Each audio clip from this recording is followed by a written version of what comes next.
Hello everyone, I hope you all are happy and healthy at home and safe and might be busy with some activities as well.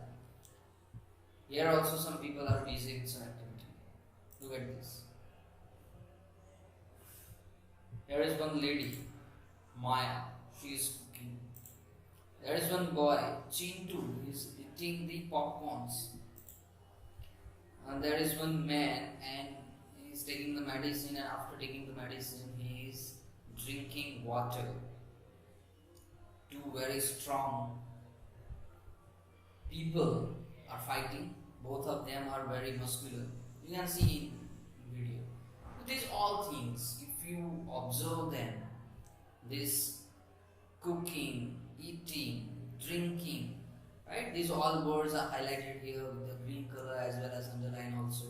So you can see them, they all show one or other activity, action.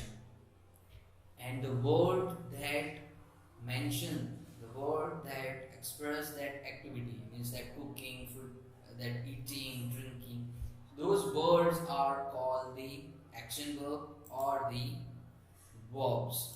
So today we are going to learn about the verbs.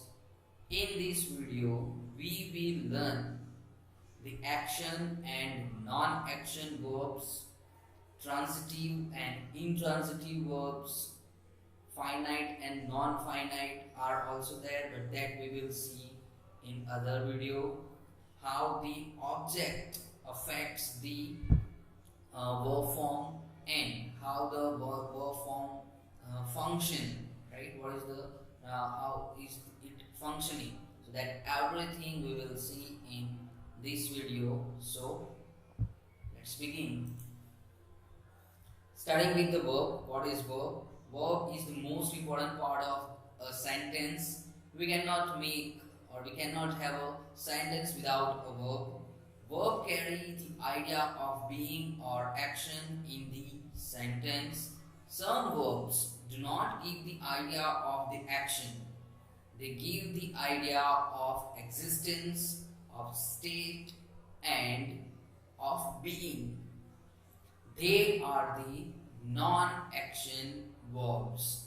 Definitely any sentence we cannot form without any kind of action verb, because if any action is happening we can say something, we can write something, right? So first thing is that. Second thing is all the verbs are not the action verbs, or all do not show the activities happening there.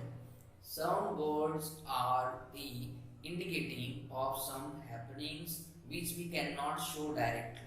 So let us focus on that kind of all words there. They are the non-action verbs, or they are also called the stative verbs, means they state something.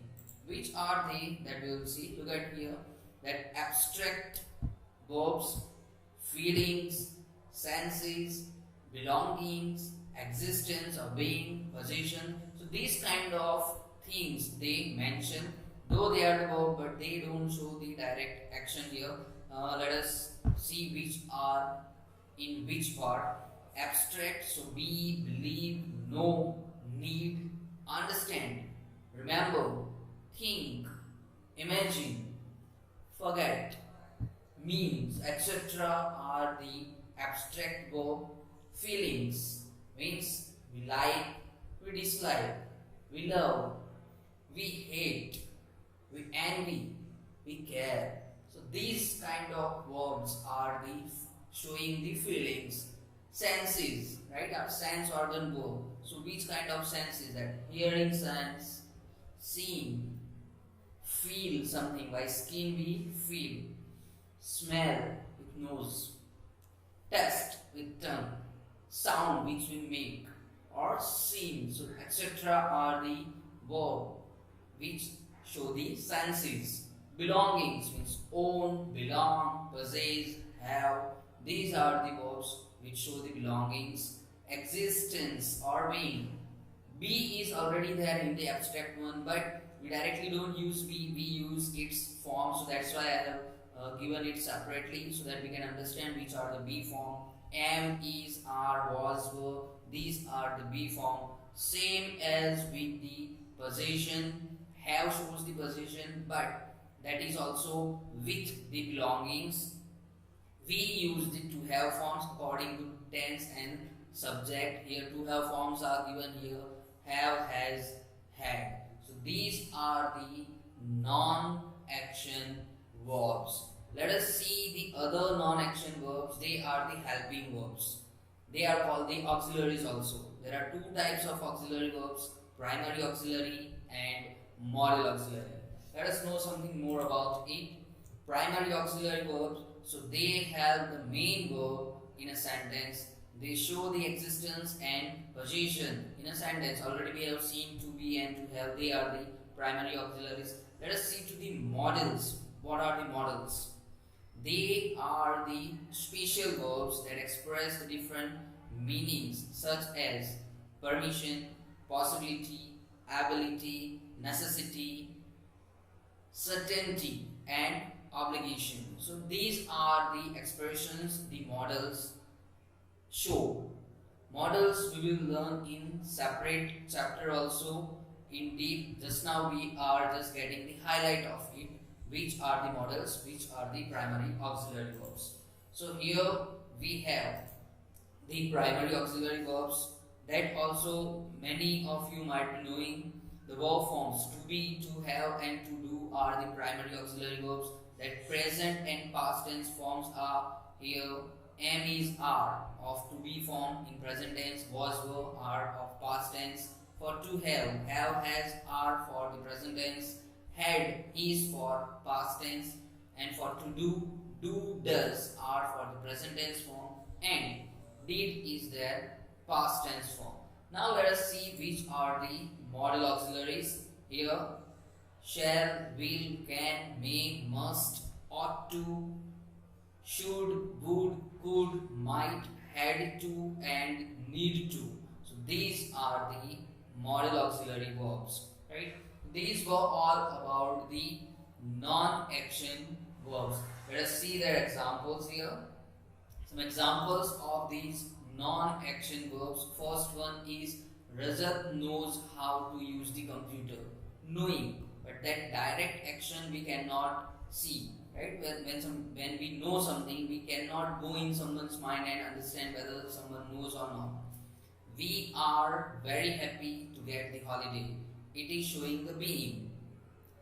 Then I have a mobile phone, so it shows the possession having. I possess it, right? Would you give me a pen to write?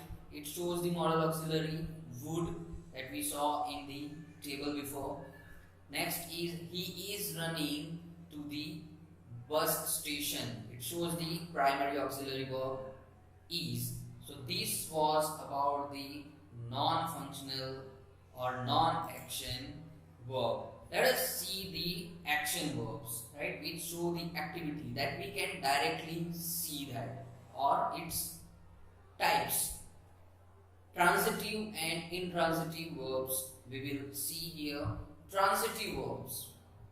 A verb takes an object is called a transitive verb, and a verb with no object is an intransitive verb, right? Now what is object and how does it affect the functioning of the verb forms transitive and intransitive, that we will see now.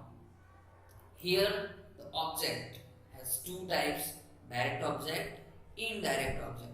Now which objects are called the direct object, which are called the indirect?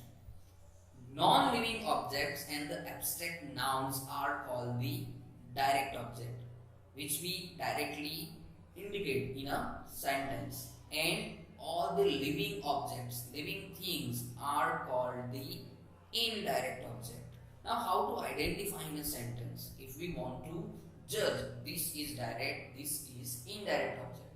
How can we find it? Let's see. By questioning, by asking the question using the verb with what, and we get the answer, that is the direct object.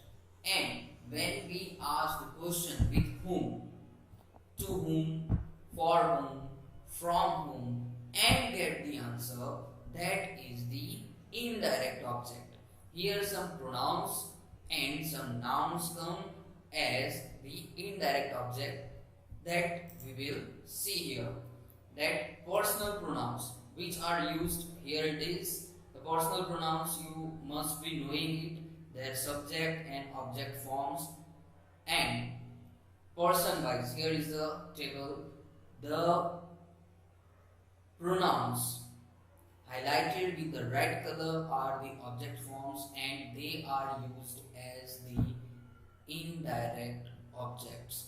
Here for first person singular with I, for I we use me, for we, us. Second person you is used in the same way, you, and in plural also it is the same. For third person we have three, he, she, it, and for them respectively him, her, it are used as object. Then they, plural form of third person, and for it we use them. So it is the indirect object which we use in a sentence. Instead of them, any name of the person or the animal or living thing also can come. That also we consider as the indirect object. Now let us see the examples of it. He is taking us to the theater. Taking is the verb form. But to check it, let us ask the question with what and whom. So we can get whether we get the answer or not. If we are getting, then by what we get, and accordingly we can find the object also. Here, he is taking, but what? By what we are not getting the answer. But if we ask with whom, he is taking whom, we are getting the answer us. So it is the transitive verb. It has the object with whom, right? Then next is we played cricket yesterday. We played, but what we played, with that we get answer cricket. So it is also the transitive verb. The doctors work day and night. Doctors work what? We are not getting the answer. The doctors work whom? We are not getting the answer. So work is the intransitive verb. In the same way, let us see the fourth one. Tea seems very hot. Seems, non-action verb. And seems what? You are not getting the answer. Seems whom? You are not getting the answer. So of course it is also the intransitive verb. I hope you understood and it is very clear for you what is transitive, what is the intransitive verb. The exercise will be given in a PDF file, so you solve it by yourself and you will come to know how much you have understood. I request all the parents also to make sure that your part is doing that exercise and learning properly at home. You can access our extra mark app also for the further studies. So this was it for this video. Other part of this chapter we will see in our next video. Thank you and goodbye.